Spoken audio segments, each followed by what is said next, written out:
Hey there, Damien here with 9 to 5 Google, and in this episode we're going to give the OnePlus 6 an overdue test of its camera capabilities. But this test is going to be against its older siblings, the 3T, the 5 and the 5T, to really see if we're seeing progression with one of its weakest attributes. So let's get started.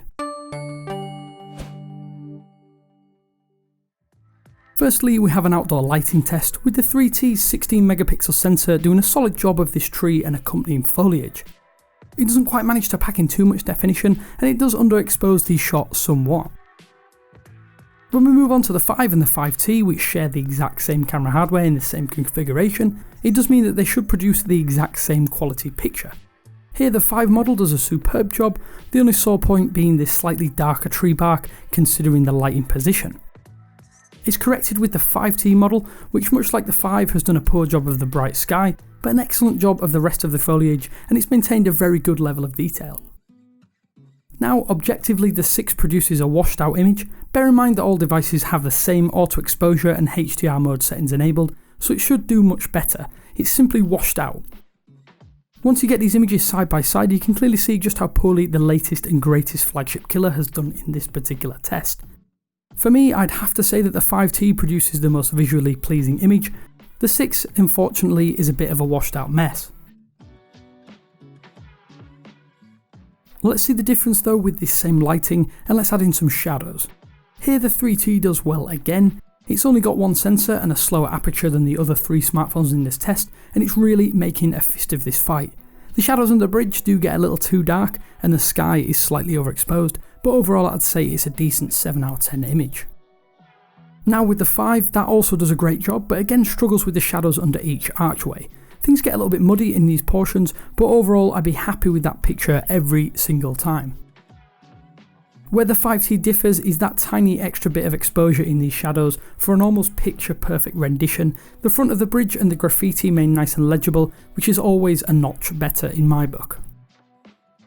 Now the 6 seems to struggle with overexposure yet again, meaning that we have plenty of detail but just poor colours, and especially those shadows. You can see a lot more, but it's still to the detriment of the accuracy of the image. Side by side and we're seeing the exact same again. It's hard to choose between the 2 middle options, but I have to say that the 5 is the overall winner here, as the house and the sky have been handled the very best of the 4 images.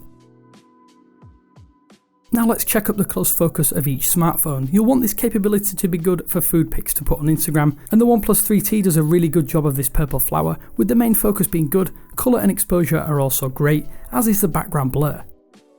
The very same flower is not quite as in focus with the 5, but the overall colour is deeper, as are those shadows underneath the leaves. Now for the 5T, which is slightly better than the 5, despite the exact same hardware. The purple flower is slightly lighter, but the overall focus is good in the centre of the image, and those shadows under the leaves are also nice and accurate. Finally, we have the latest and greatest model. The 6 has an overall cooler image, but is actually more of an accurate representation of the shadowy wooded area in which the cameras were tested. When we get them all side by side, you can clearly see this colour warmth difference. The exposure issues in the previous test are not quite as pronounced, but personally I think the 6 isn't the most pleasing image, and I have to say that the 5T has the best image overall. It's nice and warm, and it's something I'd be happy to share on social media. With the very same lighting settings, the 3T does a great job of this sign. With one side of the wooden post being slightly lighter than the other, the side not in direct light is still nice and clear, exposed well, and it's a really great picture. The 5 ups that with better control of the light on the side of the post. The blue is nice and deep, with the leaves in the background being a nice accurate colour representations of the scene. The 5 overexposes in the front of the side of the wooden post, but does an absolutely solid job of the background scene.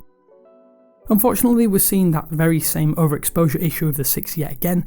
It's as if it's almost had a filter applied at the point of taking the picture.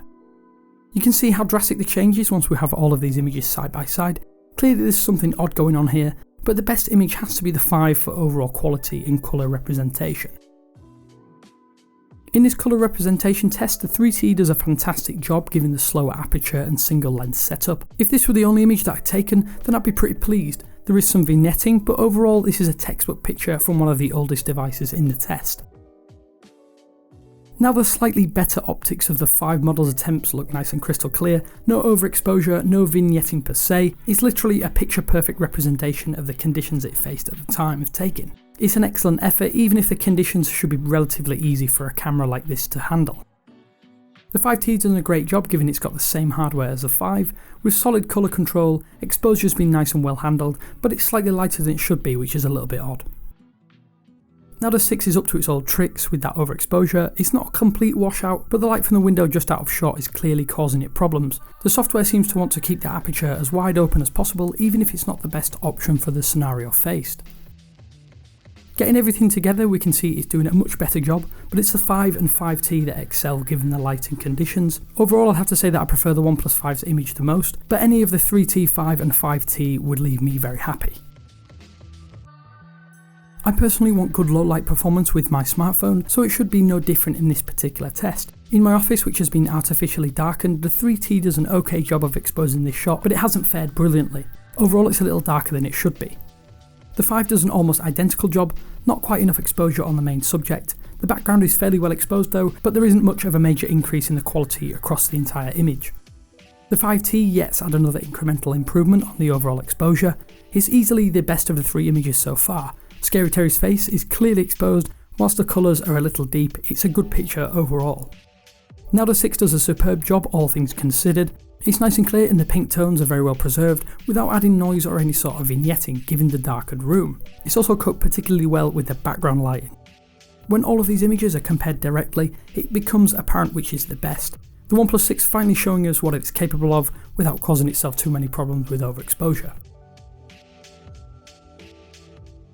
Although not the most scientific, overall from this test we've seen that the 5 and 5T seem to have the edge over the newer OnePlus 6.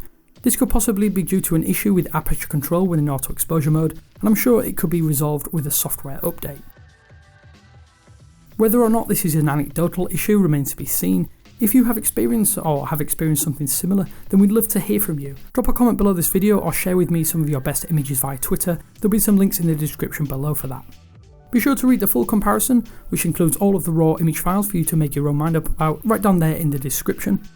For more Google and Android related news, remember to visit 9to5google.com. But as always, I've been Damien, so until next time, I'll speak to you later.